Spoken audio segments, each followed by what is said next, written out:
My name is Eric Smith, and this is an excerpt from my pet project, Stories from Q-Ville.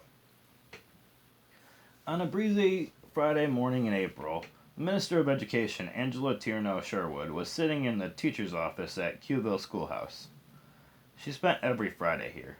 Sometimes she listened to the guest speakers, and sometimes she sat in the office. Just now, she was watching television while today's speaker, Roger Clausen, spoke to the children about weather. Angela had heard Roger talk about weather enough on QTV News.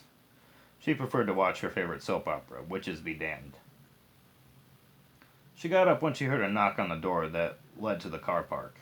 When she opened the door, she saw a flamboyantly dressed elderly couple and an elf. The old man had locks of white hair, a matching beard, spectacles, and wore bright red pants, and a white button-down shirt. Atop his head sat a pointed hat that matched his pants.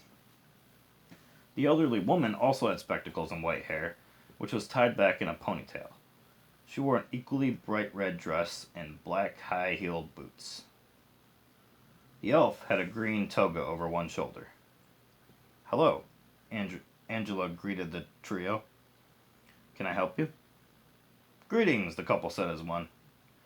"We have come to talk to your class, Minister," the man said. "I am Kris Kringle. This is my wife Noelle and our elf Gallop." "Kris Kringle?" Angela repeated. "Do you mean that you are Santa Claus?" "I go by many names, Angela," he winked. "Santa Claus is one of them, yes." "Please, come on in." Angela moved aside to let them pass the threshold.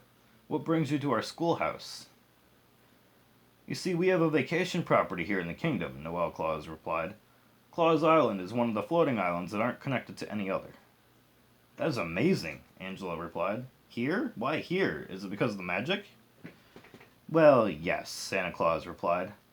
"We have many hidden vacation properties throughout the world. We are in Q-Ville this month, and we thought it would be nice to bring the young ones some presents and answer a few questions they or even you or your assistant may have." "That's great," Angela replied with tears rolling down her cheeks. "I'm just so happy that you're real." The trio laughed. Santa replied, "Ho, ho, ho, yes, we are very real. I have lived over 6 decades, and the whole time I just thought you were a folk tale." Angela laughed. "Here you are, though." "That is the illusion we like to keep, as you will understand," Santa explained. "You see, it is impossible to visit every continent in one night. I don't have to go to Antarctica, but that still leaves 6 more. I work on a 5-year cycle, you see. I go to Europe 1 year, and Asia another year, followed by Africa and Australia the year after. The next 2 years I cover the Western Hemisphere. I depend on the illusion to cover the 4 years that I don't visit people. Here, though, let's not tell the kids about that, shall we?" "That explains so much," Angela said. "I agree, let's not tell the children." "Good, good," Santa winked. His blue eyes sparkled. "I would have thought you'd time travel," Angela commented. "Time travel is so uncertain and has so many rules," Noelle explained this time.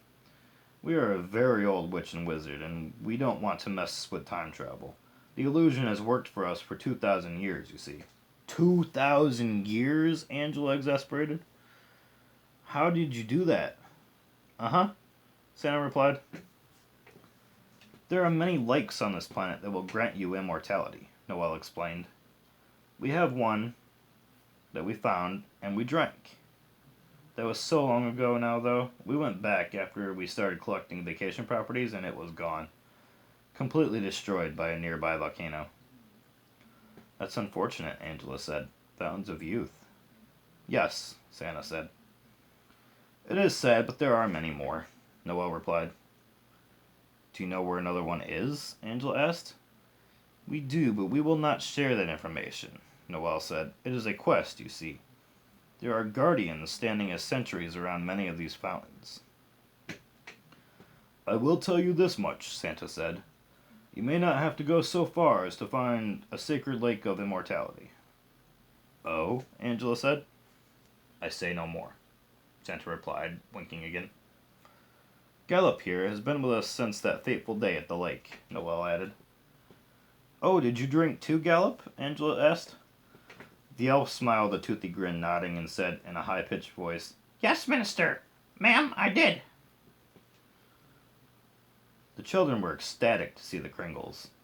They all had questions, and the Kringles and Gallop answered most of them. Anthony Maglio asked about the reindeer, and Santa explained, "You see, kids, I was born in a small village in Scandinavia in the year 20 BC. My wife was born 4 years later in 16 BC in a neighboring village. My father was a reindeer herder." Santa paused for a second, thinking about his dear father. "Eventually, I got my magical education and met a sweet young witch from the neighboring village named Noelle Natalie. We married and helped my father herd some reindeer.